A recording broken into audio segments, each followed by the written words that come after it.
Hello, I'm Jonathan, a wealth advisor at Sound Stewardship, and we think about retirement a lot as financial planners.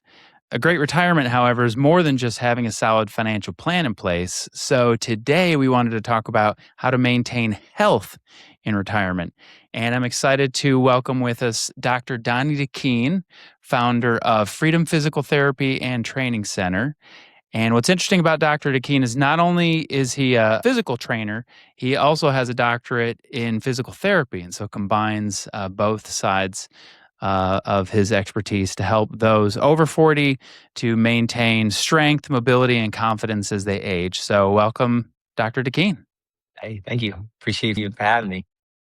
What I thought was interesting about your background is in addition to, the unique combo of coach and physical therapist, your Yeah. degree was originally in psychology. So how does that background kind of combine with the work you do at Freedom?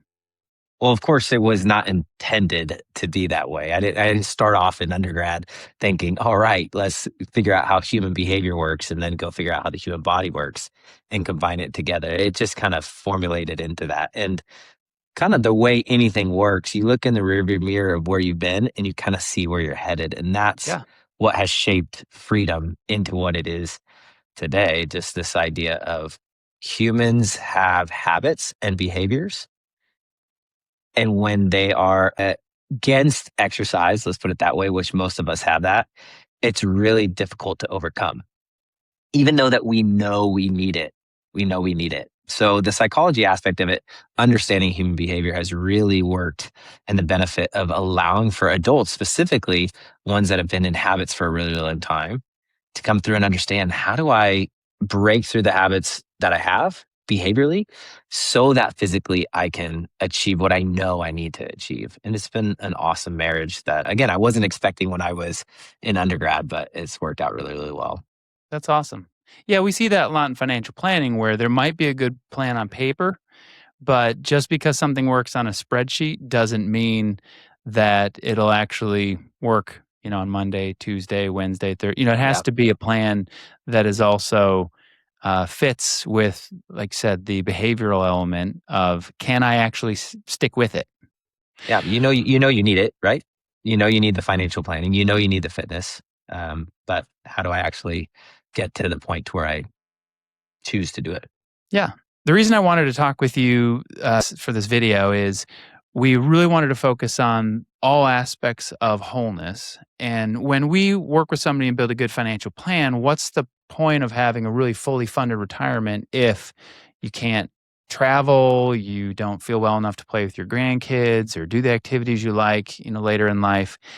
And I know there's always going to be things in our health that are outside of our control, but one of the things we've noticed is that as we look at research, there are a lot of things physically that are in clients' control, but that we don't always do. We do a wellness assessment with all our clients.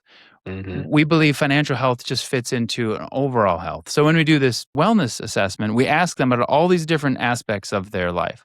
And if they've worked with us, one of the things we're particularly looking at is, does their financial wellness go up? And it does. We can, statistically see that. But one of the things we notice is that consistently health. So we're working with what tend to be the wealthier side of Americans, but consistently health scores as one of the things people are least happy about. So what have you seen as you work with people who are mostly over 40 in terms of like when they come to you, where are they usually? Man, we see the whole gamut. So because we have physical therapy embedded in our business model, we see individuals that are straight out of surgery, right? They just had a rotator cuff stitched back together or a joint replaced. So, I mean, we see all the way to that, all the way to the individual who was an athlete who worked out, all of their life and now are feeling like a few decades have slipped, and they feel like they need to get back at it. So, I mean, we see the entire gamut of what we call capacity. Our bodies have a limitation or a capacity based off of our past experiences and some genetics. There are some genetics to it, but every single person has a specific capacity and everyone's coming in at different spots. So, I mean, we see We see the whole gamut. And I would assume it, as so much of what we're talking about parallels with saving money, right? I mean, you probably have a similar situation to where lots of people are coming to you that have never started saving. They might have lots of cash, but Mhm. as far as, investing or saving, it's not something that they've started. But then you might have some that have been saving ever since they've started their first job. So I'm sure it's very similar in that. Yeah. Well, and the old mantra is when is the best time to get started? Of course, it's like 20 years ago, but when is the second Yeah, best? that's Is right. today. So, Yeah, yeah, yeah, um, yeah, I would say everybody we talk to financially has regrets. Like they wish they would have done something differently. And, in the rearview mirror, you know exactly what you should have done to do better. You probably see the same thing physically where people know, like, okay, I should have had some different habits. yeah. But by the time they're coming to you, it's like you said on the physical therapy side, it's because something's happened. Tell me more about the other side, the coaching you do. The fitness side, yeah. So let's stay within the financial planning world, right? So there's compounding interest. So when you save early, you get compounding interest, and when you get into your retirement age, kind of the question you asked is, or what you were talking about earlier, is now you have the resources to be active, but you don't have the health to be active, Mm. right? Because Hmm. you've created compounding interest where you now have the time and the money, but you don't have the health. So physically, after the age of 35, we lose about 1 to 3% of lean mass every year. So there's compounding Wow. interest in the negative way And you with our said physical you, bodies. you didn't say 65, you said 35? That's right. After the Yeah. age of 35, the research is coming out in droves that we are losing lean mass consistently. Up until that point, you may be able to maintain the strength that you had in your youth with the activity that you did. But after the age of 35, it starts to go downhill, and it starts to go downhill pretty fast. Wow. One of the things that surprises clients is when somebody retires, one of my number one recommendations is to work with some kind of fitness trainer in a program that's designed for people as they age, because I personally have seen a big difference between those who have some type of intentional focus on their health versus, and again, there's always things that are outside of our control, like genetics or disease or illness that, we might not be able to control. But it seems that from my experience, the clients who are taking control of the things they can have a much healthier retirement than those who don't. So I always recommend that they work with somebody because I Yeah. see they make a lot more progress. And so this is really important also to differentiate disease. So I know a couple times we've said outside of our control. And Mhm. again, sure, there are a few diseases that are potentially genetic, meaning that it's just becoming from your DNA. However, more and more, we are finding that disease is actually metabolic in nature. So metabolic would basically mean that it is a lifestyle. So even though you might say, and we hear this all the time, oh, I got my bad knees from my dad. And they say osteoarthritis. Like I have an osteoarthritic knee that I got from my dad. He had bad knees and his dad had bad knees and so on. So you start to see the trend. Well, specifically osteoarthritis, that is a form of mechanical overuse, meaning Mhm. it's not genetic. Now, your grandpa might have done something a certain way that your dad did a certain way, and then you move that way, and therefore it leads to Yeah, you what might you. have But inherited a certain way of living, but that's not the same thing as genetics.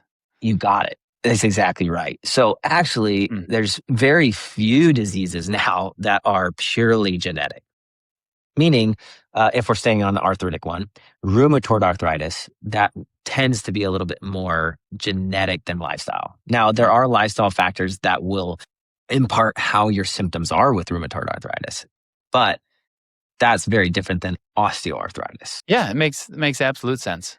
Yeah. And so the metabolic diseases that we have lots of control over, that a ton of research is coming out with, is hypertension, diabetes, cardiovascular disease, Mhm. obesity, and then a hot topic that isn't fully proven, but there's a lot of cancers actually now that are becoming more metabolic in nature, meaning a type of lifestyle than it is genetic per se. So again, the research continues to come out with disease to prove what we do when we're younger and as we age can affect what we do as we are older. Yeah. And lifestyles today I think, tend to be more sedentary. What are you seeing for people who come to you? Like where, again, in that starting spot when they're first getting there, how are they showing up? Oh, it's an epidemic, actually. Mm. And here's why. We are living longer as Mhm. a society than we ever have before. So Mm. lifespan longevity into the 80s and 90s is happening at a clip that's never been seen before. Mhm. The problem is that our quality of life or our health span is not keeping up with the longevity. So basically what we're seeing is modern medicine is winning. It's doing a really, really good job of keeping our organs going, right? Mhm. And keeping us alive. But like we said, after the age of 35, we're losing lean mass. And because we're predominantly a more sedentary society now, we are seeing this huge dilemma. We specifically just look at the research that we have from the CDC and the American government. We know that we are in a big crisis, a big epidemic when it comes to quality versus longevity. In 2024, there was a research study that came out that said $80 billion was spent on adults who have fallen. Wow. That includes the people that have passed away. So like people fall and then eventually pass away. So that's the 80. Yeah. 54 billion of those $80 billion was covered by Medicare. Okay. So a lot of money is being put towards falls. And those are of the 54 billion as of those who fell but survived. So meaning like imaging, medical diagnosing, Mm. follow-ups with physicians, plans of care through physical therapy, skilled nursing facilities, things like that. So um, yeah, we've got a quality of life problem happening right now. Mm. And we are definitely in a crisis for sure. Yeah. Well, and I've seen that both with my clients, but then even more so with kids. They've seen their parents age. As we talk about, the financial projections and the financial plans and Yes. like how long out we should plan, I almost get a sense of not depression, but like worry that I am going to, I've had clients say, I don't want to live until I'm 95 because I saw a parent go through this where their quality of life was like they weren't able to do anything for such a long period of time. Yeah, and another thing, I don't want to put my kids through what I Oh, just went yeah. through being a caretaker for my, aging parents. Yeah. So what do I need to do to make sure that I am functional until the day I die so that I don't have to pass that burden onto my children? Yeah. Okay. So that's the problem. We Yeah, have an that's the epidemic. problem. Yeah. But the good news is, your program, you guys have developed something that actually does help people. How does somebody who's in there, let's say, 50s, 60s, 70s, beyond, that's saying, I already have noticed some physical decline. Like, where do they get started? Great question. And honestly, it comes down to what you said. There is a program that can help. And that's important that if they're in the 50s, 60s, 70s, older than 40, even in their 80s, to understand that there are doctors of physical therapy that are going after this problem and creating strength opportunities so that your muscles, tendons, and bones can keep up with that modern medicine. And the reason why I bring that up is because Viktor Frankl, going back to the psychology stuff, man's Mhm. search for meaning, the idea of the concentration camp is they survived when they had hope. Mhm. If they had hope, something, whatever it was, they survived through the concentration camps. And that's kind of what I want to provide to that population of people that feel sad or feel frustrated or feel like I can't do it, that there is hope. And the reason why that's important is because there's a lot of listeners that are probably going to say, oh, well, I've had 2 knees replaced. I can't lift weights. Or, oh, I barely can get out of bed. Whatever their functional capacity is right now, they Mhm. probably think it is way too low to actually start lifting weights. Because when Mm. we think about lifting weights, we think about the experience that we had when we saw someone do it last at a gym or at a CrossFit. Or actually, worse yet, is what they were able to do 30 years ago, 40 years ago. Yeah. We kind of compare our capacity of what we were able to do when we were in our 20s to what we're at now in our 60s, and we kind of get overwhelmed. Yeah. Right. Well, So and that's when that. you start talking about resistance training or lifting weights or those, if somebody's never done it before, I know it can be really intimidating, Yeah. both like physically, can I really do this? Yeah. And also I would say like socially, am I going to be embarrassed if I think I look dumb or I won't know what to do? Will I get hurt? Like there's a lot of fear around Yeah. getting started sometimes. Absolutely. Yeah, exactly. And to speak to that, that's where I think our model is helpful with that, because we do have doctors of physical therapy that provide out one-on-one care that would allow for you to build up into getting into a group type setting. Hmm. And why we think that groups are so important here at Freedom is because we were created to be in community. And Hmm. when we're in community, we're more likely to sustain something that's hard. And honestly, exercise, specifically lifting weights, does get difficult. But in order to see the results that you Hmm. want so desperately, you have to do it consistently over a long period of time. And it's when Hmm. you're in a group of people that you are more likely to show up consistently over time, rather than if you're one on one, and rather than if you try to do it on your own. Because Hmm. there's a lot of people that have weights in their basement, or they have access to the rec center. And what we've really discovered is that access does not equal results. Yeah. So that's I the think idea a lot is, of people have done the I subscribe to the gym membership but never never used it thing. yeah, So that I mean, I think people intuitively know access is not the same as progress. that's exactly right. And there is some insane stats out there about gym memberships and Hmm. how many people actually come based off of their percentage of memberships. It's a very small amount of people that actually have memberships that actually show up to the gym. Yeah, it's unfortunate. Yeah, so you're saying maybe because of some of that psychology background you have, by pairing group workout basically with a specific plan that's going to help the individuals, you see better long-term results, or maybe even just it's better consistency that bring the results. Well, and one other missing component, right? Doctors of physical therapy, we are doctors of the musculoskeletal system and what I call biomechanics, or how the body moves. Hmm.